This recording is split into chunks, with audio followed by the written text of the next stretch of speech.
And in summary, that's the commission we're here for. How's that sound to you, Jahoda? All the same to me. You should ask yourself one question, though. You want to catch someone in Nod Cry? How many lives are you prepared to lose for it? Well, I once read a story. It told me that if I find a deer with divinity, I could use its antlers to take my place for one death. And what do you know? Deer happens to be one of the Inazuman characters in my name, and I've got my own life to spare. That makes two. Oh, Traveler, what a coincidence. What are you doing in Nodcry? Another stop on your journey, perhaps? Sharp. I'm here in pursuit of a fugitive who fled Inazuma. He's racked up a real rap sheet, and he's always trying to flee further and further abroad. A few months ago, we received intel that he was hiding out in Nodcry and had joined a band of bandits. He soon returned to his usual MO, that is to say, robbing homes and raiding caravans. I think they called themselves the Seahook Gang or something. Word is they're quite a big deal in Nodcry, and have taken in a fair share of exiled criminals from across Tevat. After that, I knocked on the doors of the Curatorium of Secrets, Mora in hand, and asked the boss to get me someone who could point me in the direction of this Seahook Gang. That's right. Judging by your expression, I'm guessing you're acquainted. I can tell. My intuition tells me that if Jahoda became a thief, even I'd never be able to catch her. You can cut the chatter.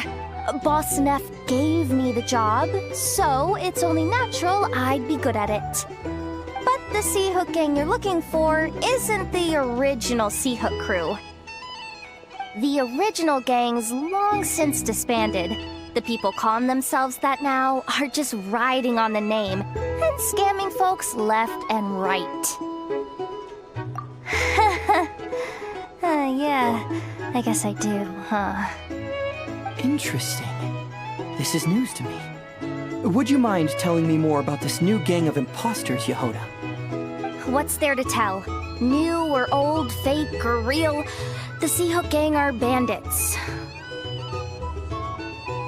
A bunch of scoundrels who banded together for Mora, then fell out over it. Their old leader wound up thrown overboard as fish food, while the underlings fought among themselves for the scraps. Some died, and others continued their wanderings. The long and short of it is that the old Seahook Gang are dead, gone, or both.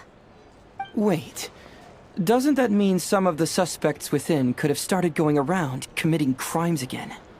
When a house goes poof, the snakes and rats nestled within find other walls to burrow into. That's just how it is. Nobody wants to die out in the wilderness. But for all the vermin out there, it's also the perfect time to find a good place to settle down, and maybe get a good roommate along the way. If I were a rat, escaping the snake would mean freedom from being hunted down and eaten. When you think about it, that's a good thing. In any case, you've been most helpful, Jahoda. Thank you for the intel. It seems the Mora spent on your services was well worth it. It's honestly a real load-off to know that these people are just imposters using the Seahook Gang's name. I'd have had to admit I was in over my head flying solo against the real gang, with its international cohort of goons and all. Well, wait. You think you can take them on as they are now, all by yourself? Yeah, more or less. After all, I'm only looking for our Inazuman fugitive. I'm not here to bring the whole gang to justice. That's a bold statement, but whatever. I'll help you track the imposters down. What happens after, that's got nothing to do with me. Your kindness is appreciated, but this time I'd rather this be a solo outing. Now, I suppose that's that. I'll leave locating them to you, Jahoda. As for me, I'll get to thinking of how I can haul this scoundrel back to Inazuma and have him confess his crimes.